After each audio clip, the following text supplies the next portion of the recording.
नंद गोपाल गुप्ता नंदी का तेजस्वी पर हमला, वक्फ बिल, जंगलराज और तुष्टीकरण पर दिखी चेतावनी।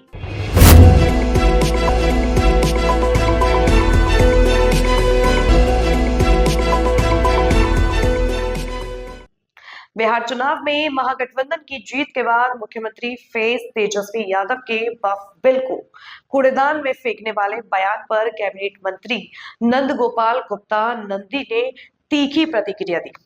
उन्होंने कहा कि जनमानस आपको कूड़े में डाल देगी, आप क्या डालोगे। उन्होंने लालू सरकार के जंगल राज की याद दिलाते हुए कहा कि उस समय आईएएस और आईपीएस अधिकारियों की हत्या हो चुकी थी। तेजस्वी यादव के हेलीकॉप्टर में मुर्गा खाने की घटना भला कौन भूल सकता है। उन्होंने कहा कि ये लोग केवल तुष्टीकरण को बढ़ावा देने के लिए ऐसा कर रहे हैं। अखिलेश यादव पर तंज कसते हुए कहा कि बिहार में चुनाव नहीं लड़ रहे, फिर भी स्टार प्रचारक बन गए। राहुल गांधी को भी मुस्लिम तुष्टीकरण के लिए आलोचना की। नंदी ने कहा कि जनता देश में डबल इंजन वाली मजबूत सरकार चाहती है। बिहार की जनता बहुत ही जागरूक है और छठी मैया का पूजन अर्चन और पूरा बिहार का कल्चर आज पूरे देश दुनिया में छठ का त्यौहार बहुत ही श्रद्धा भाव के साथ, देश ही नहीं अभी तो दुनिया में जो वहाँ की सरकारें हैं इसके लिए भी स्पेशल व्यवस्था करती हैं, स्पेशल अरेंजमेंट करती हैं। और भारत सरकार ने भी इतनी स्पेशल ट्रेनें चला करके कि लोग इस पूजा पाठ को अपने घर पर जाकर के मना सकें। निश्चित रूप से ऐसे समय पर आपने देखा था पीछे तेजस्वी यादव मुर्गा खाते हुए हेलीकॉप्टर पर फोटो ऐसे खींच के ऐसे मुर्गा मछली खींच करके दिखाने का काम कर रहे थे। सनातन धर्म को, सनातन को, पूजा पाठ को मानने वाले लोगों को अपमानित करने का काम और तुष्टीकरण को बढ़ावा देने का काम।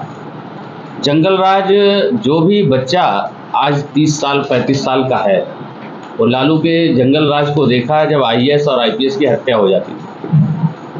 आदरणीय प्रधानमंत्री जी के नेतृत्व में डबल इंजन की सरकार में जिस तरह से गाड़ी पटरी पर आई है, कोई भी उतरने देना नहीं चाहेगा।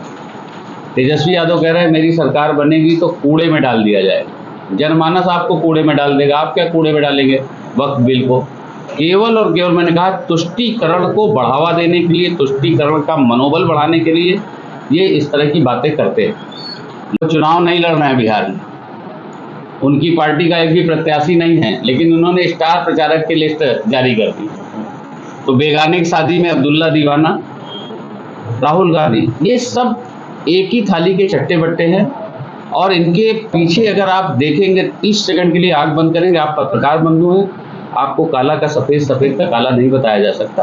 तो आप देखेंगे इनके पीछे केवल और केवल एक सोच है, कैसे तुष्टीकरण की राजनीति करें, कैसे हमको मुस्लिम वोट मिले। इसी नियत और इसी नीति के साथ ये लोग काम करते हैं। अभी उन्होंने लिस्ट जारी की, अखिलेश यादव ने स्टार प्रचारक की, और उसमें से आजम खां जी कह रहे हैं कि नहीं हम नहीं जाएंगे। तो बिहार के लोग जानते हैं पकड़ुआ विवाह जो होता था ना, पकड़ुआ विवाह, फिर पकड़ के विवाह करते। तो ये सब जनता झांसे में आने वाली नहीं है। निश्चित रूप से एनडीए की सरकार प्रचंड बहुमत के साथ बनेगी और बिहार की जनता अच्छी तरह से जानती है। और हिंदुस्तान को प्यार करने वाला हर व्यक्ति, चाहे वो बिहार में रह रहा हो, चाहे उत्तर प्रदेश में रह रहा हो, पूरे देश में हिंदुस्तान को पसंद करने वाला हर व्यक्ति, हिंदुस्तान की तरक्की चाहने वाला हर व्यक्ति, हिंदुस्तान को ऊंचाई पर देखने की चाहत रखने वाला हर व्यक्ति। और आज पूरी दुनिया में जिस तरह का उथल पुथल चल रहा है, एक मजबूत हाथों में देश रहे, प्रदेश हमारा मजबूत हाथों में रहे, डबल इंजन की सरकार का फायदा हमारे प्रदेश को मिले, इसलिए एनडीए की सरकार बने।